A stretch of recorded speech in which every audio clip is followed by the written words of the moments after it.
Assalamualaikum warahmatullahi wabarakatuh. Teman-teman, hari ini Devi TV akan mencoba mengeksplor sejarahnya Masjid Caringin ya, atau sekarang lebih dikenal dengan Masjid Salafi Caringin, yang didirikan oleh Syekh Asnawi Waliullah di Desa Caringin, Labuan, Kabupaten Pandeglang, Banten. Nah, jangan lupa ikutin terus Devi TV ya, like, subscribe dan komen di channel ini Devi TV. Semoga semua barokah, sukses untuk semua. Jas merah, jangan sekali-kali melupakan sejarah.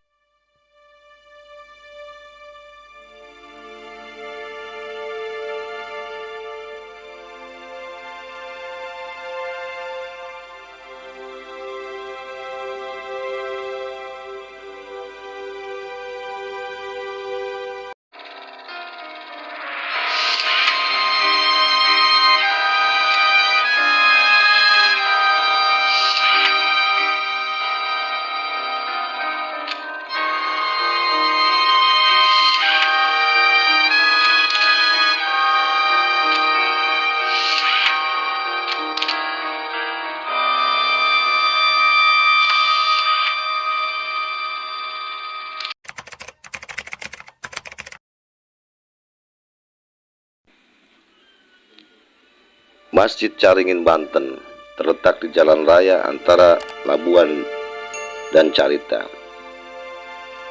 Dibangun pada tahun 1884 oleh Ki Ageng Syekh Asnawi Caringin pada masa pemerintahan Gubernur Belanda saat itu, yaitu Herman Dendels, yang berkuasa pada tahun 1808-1811. Masjid ini berlokasi di Desa Caringin, Kecamatan Labuan, Kabupaten Pandeglang, Banten. Saat Gunung Krakatau meletus, seluruh bangunan di sekitar masjid tersapu bersih oleh tsunami besar setinggi 120 kaki yang menelan korban jiwa hingga 35.000 orang. Masjid Caringin pun tak luput terjangan tsunami yang melanda. Namun usai banjir reda, banyak ditemui bangunan yang hancur dan rusak, namun mimbar masjidnya tetap utuh, sehingga pengurus masjid merasa perlu merawat serta memindahkan mimbar yang berasal dari abad 18 itu. Hingga kini ukuran yang nampak pada mimbar juga berbeda dan kokoh dengan karakter buah-buahan, bukan hanya kaligrafi Arab. Ada lagi penunjuk waktu sholat yang masih terawat baik, berupa jam matahari yang terletak di halaman masjid. Sayang, tidak banyak jamaah masjid yang mengerti cara penggunaannya. Masjid Caringin ini pernah dipugar pada tahun 1980-1981 oleh proyek pemugaran dan pemeliharaan suaka peninggalan sejarah dan purbakala yang sekarang Balai Pelestarian Cagar Budaya Banten. Kegiatan pemugaran tersebut adalah pelaksanaan penyelamatan dari bahaya pelapukan. Selain itu, membangun bangunan baru untuk tempat generator dan kamar mandi di masjid. Pada bulan-bulan tertentu seperti bulan Maulud, banyak peziarah dari luar kota memenuhi Masjid Caringin untuk berziarah dan bertawasul di makam Syekh Asnawi yang tidak jauh dari masjid, sekitar 500 meter di pesisir pantai Caringin. Masjid itu juga menjadi simbol sejarah bahwa disinilah pertama kali syiar Islam oleh Syekh Asnawi Caringin pertama kali dilakukan di daerah pesisir Banten Selatan.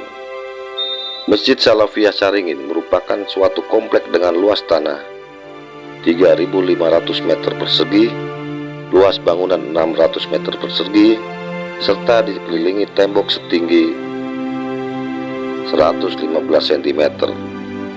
Pintu masuk halaman masjid terdapat di sebelah utara dan selatan. Atap Masjid Salafiyah Caringin terdiri atas 3 tingkatan yang menerangkan hukum rukun agama seperti iman, Islam, dan ihsan. Atap tersebut bersatu dengan atap ruang perawatan Serambi Barat dan Utara. Atap tingkat pertama disangga oleh tiang Soko Guru. Pada puncak atap tingkat 3 terdapat mustaka dari tanah liat dengan bulan sabit di puncak mustaka. Hiasan yang terdapat pada bagian ujung kerangka atap berupa hiasan tumpal. Ruangan yang terdapat di komplek Masjid Salafiyah Caringin meliputi ruang utama, ruang serambi di keempat sisi kolam, istiwa, dan makam. Mihrab dan mimbar Masjid Salafiyah Caringin. Seperti umumnya pada setiap masjid kuno, selain terdapat tempat pemakaman, makam ini terletak 350 cm sebelah barat masjid. Tokoh yang dimakamkan adalah Kiai Haji Muhammad Asnawi, pendiri Masjid Caringin. Makam berada dalam satu bangunan berukuran 15 x 8 meter. Pintu masuknya terdapat di dinding utara makam, dikelilingi pagar besi dan ditutup kain hijau, terdiri atas jirat dan nisan. Jirat berbentuk persegi 4 memanjang dari utara selatan. Di atas jirat terdapat 2 buah nisan, yaitu nisan kepala terbuat dari batu andesit dan bentuknya lonjong. Nisan yang satu lagi bagian kaki berbentuk pipih, dan dari marmer terdapat tulisan Arab yang berbunyi Syekh Asnawi wafat 13 Rabiul Akhir 1356 Hijriah atau 1937 Masehi. Kedua nisan tersebut dibungkus kain kafan. Hingga saat ini Masjid Salafiyah Caringin masih difungsikan untuk beribadah dan menjadi destinasi wisata sejarah sekaligus wisata religi di Banten. Warga sekitar masih menggunakannya untuk beribadah berjamaah sehari-hari.